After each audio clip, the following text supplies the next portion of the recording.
Hello students. Today let us discuss about upcoming chapters and their syllabus first, and then we'll start with the very next topic, that is perspectives of supply chain management. So if we go through the syllabus part, we have altogether discussed very first unit of supply chain management. So very first we have discussed introduction to supply chain management, wherein we have already dealt with slides containing the contents like concept and features of SCM, evolution of SCM, importance, process, barriers. Also, to name a few, we have also discussed the principles of SCM, wherein we have seen certain SCM related uh, management principles, and also we have seen the strategies which are being carried out in the organization when it comes to procurement, demand planning, supply planning, CRM, etc. We have seen the relevance of innovation and forecasting in supply chain. Also, supply chain intermediaries we have discussed so far. Last lecture we have done with channel of distribution for industrial and consumer goods. Also decided upon the factors which are necessary to be considered for selection of suitable channels through various examples. So the next module we have perspective of supply chain management. Now this perspective of supply chain management, this is altogether being again divided into three perspective. For that matter, we have very first perspective known as global perspective of supply chain, where we'll be discussing about the global supply chain networks, global market forces, types of global supply chains. Then we will discuss Indian perspective, and in Indian perspective, we will be more or less relating the concept and the supply chain management organization which are available in India, and how they are organizing their supply chain processes in our country. That will be our main agenda of discussion under this particular sub module, that is Indian perspective. Then we have customer perspectives, even the customer relationship management, customer value, customer satisfaction, ways of improving customer services in SCMs. This will be the main point of discussion in customer perspective of supply chain management. So coming to the global supply chain perspective, it is very much essential before we understand the perspective of global supply chain. Let us understand what is global supply chain altogether. So a broad range of terms exist in global supply chain, including global production networks, global value chain, global supply chain. All these terms, they focus on the same basic issues of cross border production and trade, but with slightly different perspectives. Simple definition, the simple meaning of the same is that it includes global productions networks, it includes global value chain and global supply chain, and their main process, if we see, main focus if we see, that is cross border production and trade. That means the country to country trade whatever takes place, and the production, if it is been carried out in some other country but the distribution is carried out in the other country, in one country, and the distribution is carried out in other country, that cross border thing is also considered under global supply chain. But how it is different from the regular supply chain perspective, that we are going to learn. The term global supply chains refers to cross border organization of activities required to produce goods or services, bring them to consumers through inputs and various phases of development, production, and delivery. So we have altogether seen that QCD factor is there in SCM, quality cost delivery. So also we have seen different functions of supply chain management, which ranges from procurement to production process to inbound logistics for that matter, which is involved between vendor and the manufacturer. Work in process and finished product is produced. Then logistics part, that is the outbound logistics takes place, warehousing and everything. So all these phases of development, production and delivery, when it is considered global supply chain, then it is understood that it may be involving more than two countries, wherein these activities like producing goods and distributing goods or bringing them to consumer, they will be involved, they will be carried out in more than one country. So we call it as global supply chain. And a global supply chain covers all these steps involved in manufacturing and delivering a product or service. When those steps takes place in more than one country, as I rightly said in this definition, that how these steps takes place more than one country. Say for example, if a company sources raw material in China, manufactures the product in India and sells it to customers in North America, its supply chain is global. So very well, this particular example is involving three different countries, wherein we can say that raw material procurement or sourcing is done in one country, that is the China, and the manufacturing takes place in India.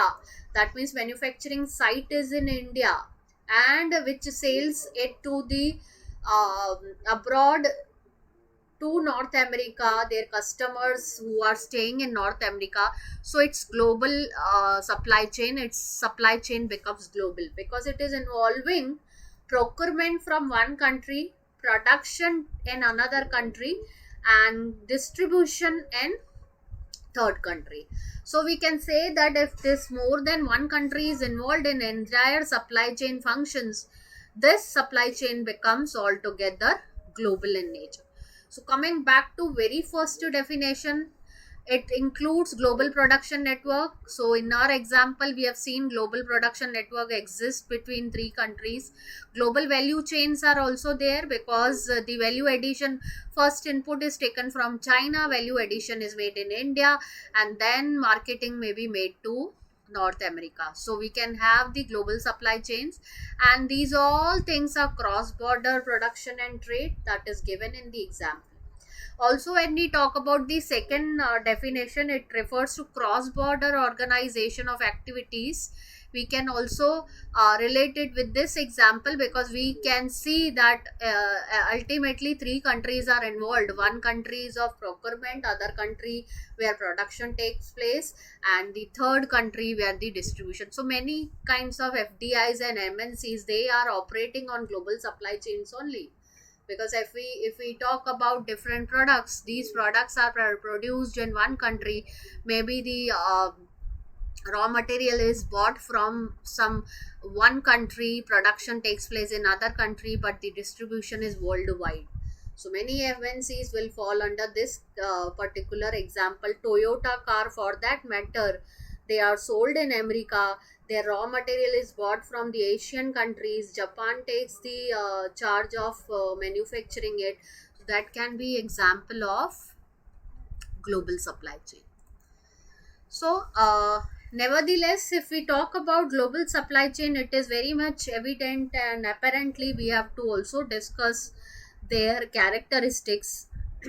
Now, because of this unstoppable expansion of global mass media such as internet, TV, radio, news media, movies, our globe has effectively shrunk to a small global village, and which is one of the causes of global market convergence. And going global makes perfect sense for business and their supply chain. From economic standpoint, they are only looking for growth chances by enlarging their markets to places where there are more opportunities for profit making, as well as to areas where resources are less expensive, to lower the expenses associated with entire supply chain. So, in our previous lecture, we have always focused upon QCD, quality cost delivery, and whichever kind of quality cost delivery, achieving quality cost delivery, if you gain a competitive edge somewhere in your functions of supply chain, like in procuring goods, procuring material, manufacturing it, and distributing it, that competitive edge will be kept in mind while selecting the nations for procurement or production or the distribution, because everybody who is involved in business, and if they are global in nature, they will definitely look out to the competitive advantage they can gain from various countries in terms of their supply chain operations. So, if we talk about the characteristics of global supply chain, the very first we can say the characteristics which is differentiating it with the other supply chain is that this is borderless. Okay, so evolution of any supply chain is no longer constrained by national boundaries in terms of sourcing or procurement, marketing, manufacturing, and delivery. The obvious material flows of global supply chain are a very small part of this phenomena without borders. In terms of intangible aspects of global development like brands, services, technical collaboration, and funding, it is strongly manifested. Borders between countries are much less restrictive now than they always were. So because of international organizations, like we have seen WTO, World Trade Organization, World Bank, GATT, General Agreement for Trade and Tariff, and OPEC and everything, what we have seen that there is lot more of, you can say, FDIs and cross border trades going on. So what is happening, that business, or for that matter, if we talk about MNCs and TNCs, they do not belong to any one country, but they are borderless. So is the supply chain also. Similarly, we can also discuss the other related characteristics with this, that is somewhere, in order to make supply chains or business go global, it is very much essential that we are connected to each other through internet and cyber. So global business environment has evolved into interconnected one market through primarily and increasingly significant cyber links rather than collection of numerous indigenous independent local marketplaces. So what does it indicate? That today is the world of virtual reality. Today is the world of, you can say, the business which has gone global, not only because of MNCs and TNCs, but also the interconnectedness which is available because of the internet and cyber technology. So it makes cyber technology is responsible, which is making it possible for huge volumes of data to be sent very fast, accurately, reliably, globally dispersed through globally dispersed international supply chains. And this way we can say that connecting the knots of supply chain has become easier, because information is easily getting passed, and if information is getting passed, you can always rely on that, and you can have interconnectedness with the various supply chain intermediaries and parties who are functioning in different countries.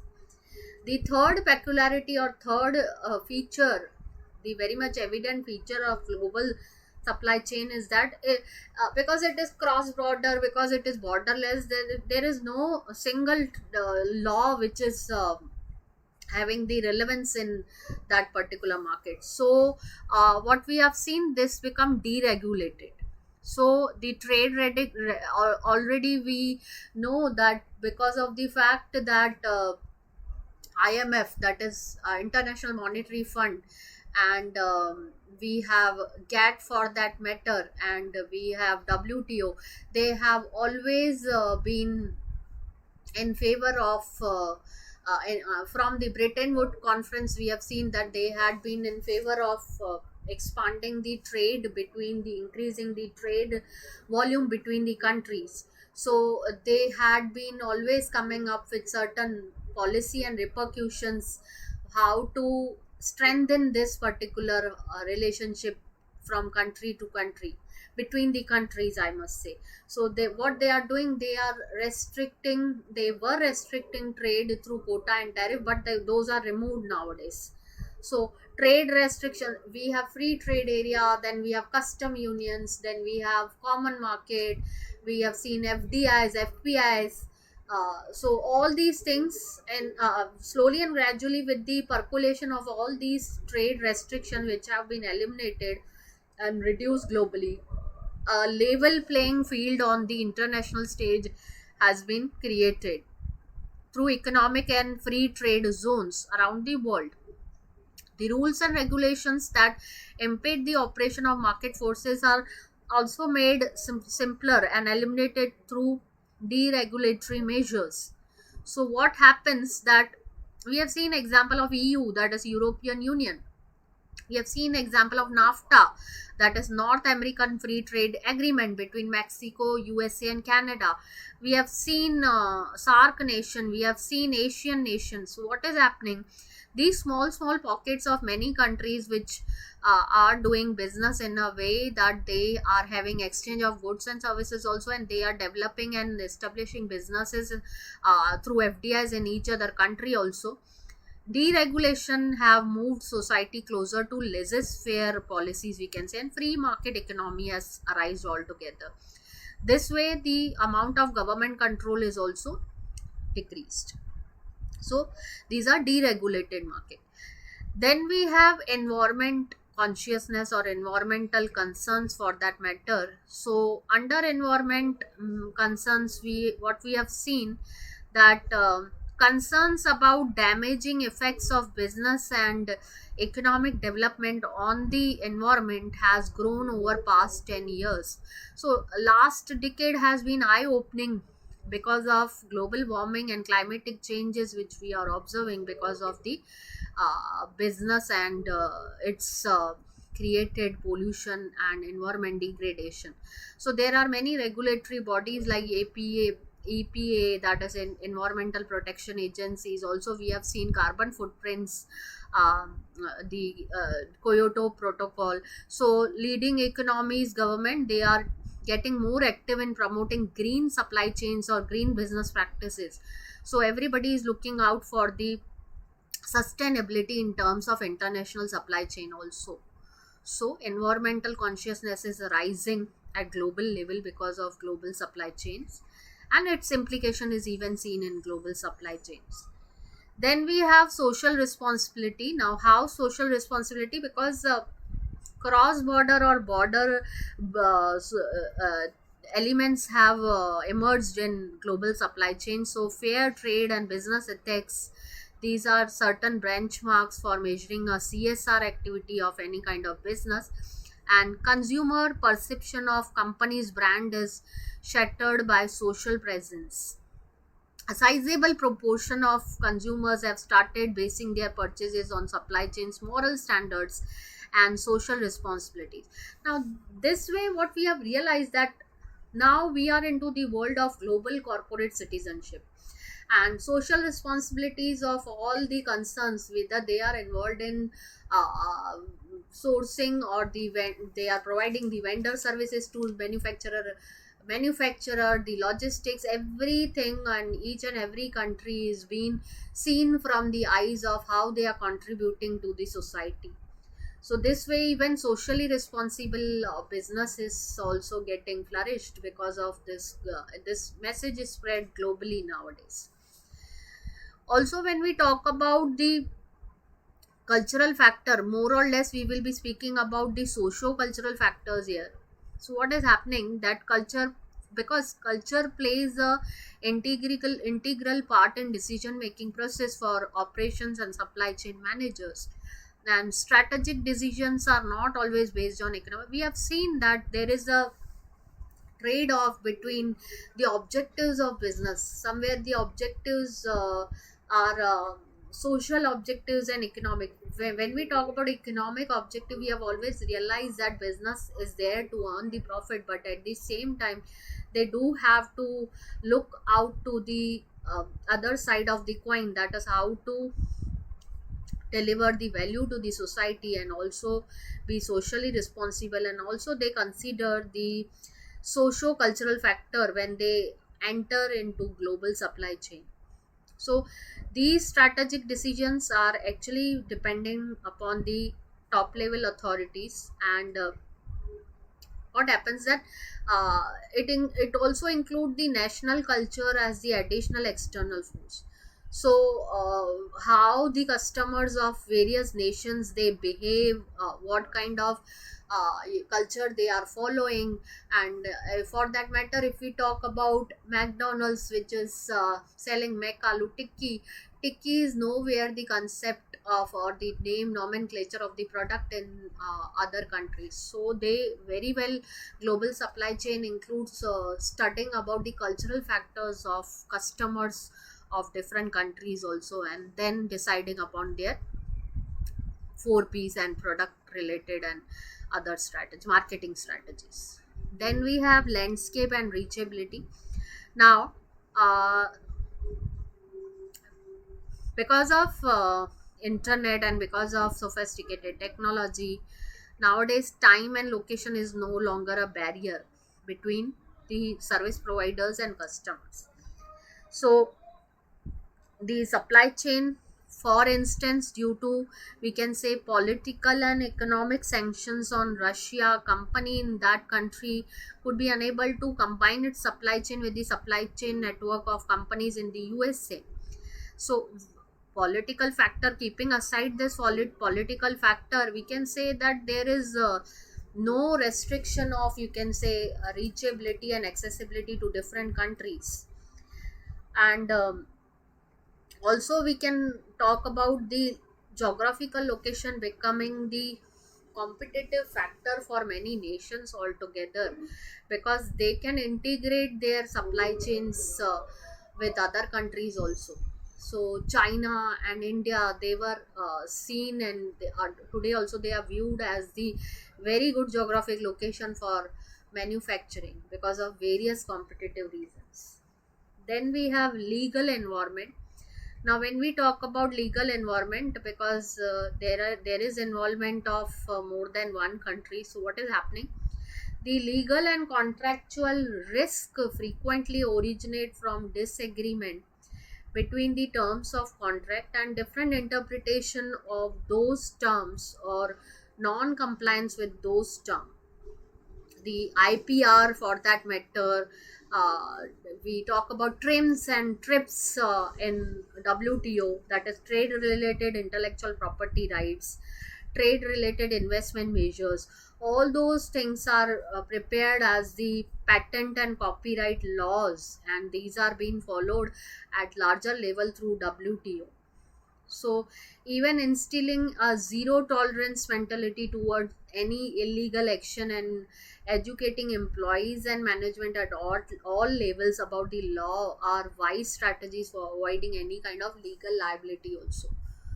So legal environment is also being studied when there is involvement of more than one country, and somewhere the stringent laws relating to patents and copyright designs, because there is involvement of more than one country and more than one country involvement in terms of supply chain partners is aware.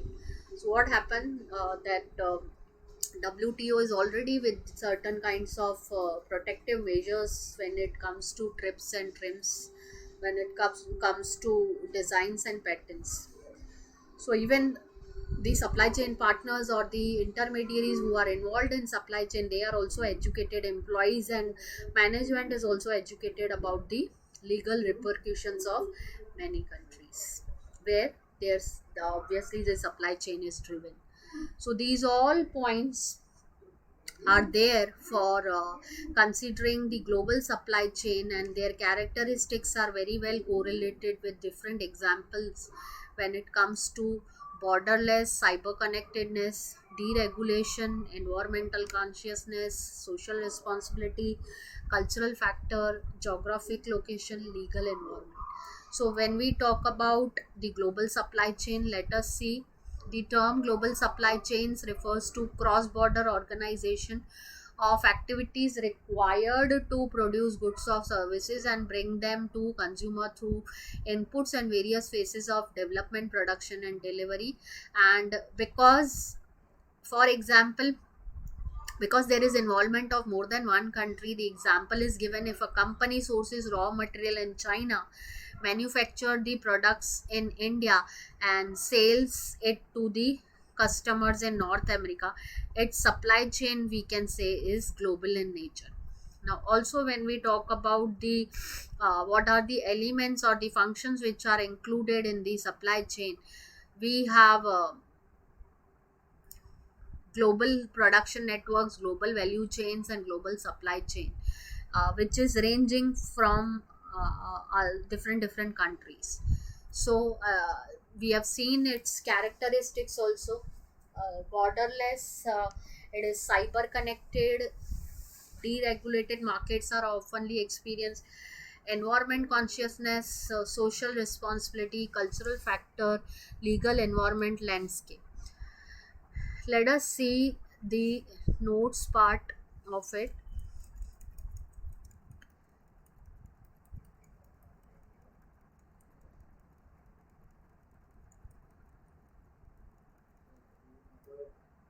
So if we talk about global perspective of supply chain management, we have to first understand what is global supply chain. So we have seen that how these global supply chain, going global makes perfect sense for businesses and their supply chain. And these are certain characteristics of global supply chain which we have discussed through PPT as well. Different examples which we have discussed through slides are also given in each and every synoptic point.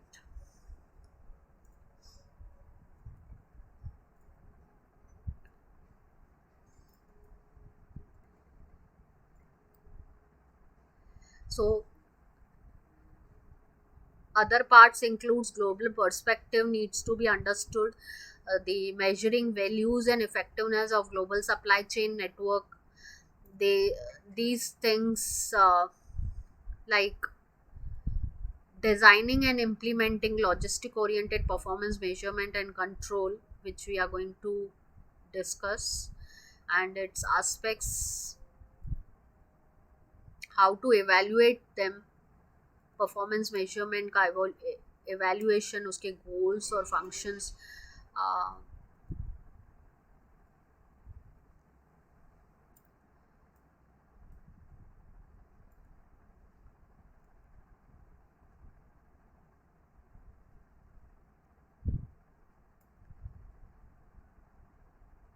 some criteria for evaluation, also the factors and forces affecting global supply chain management, global market forces, certain chain models.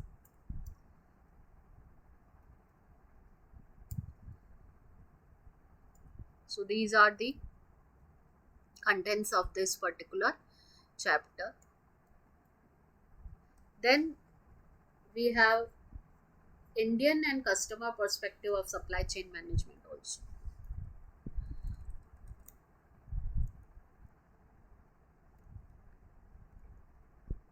So today we have done global perspective, global supply chain meaning and characteristics of global supply chain.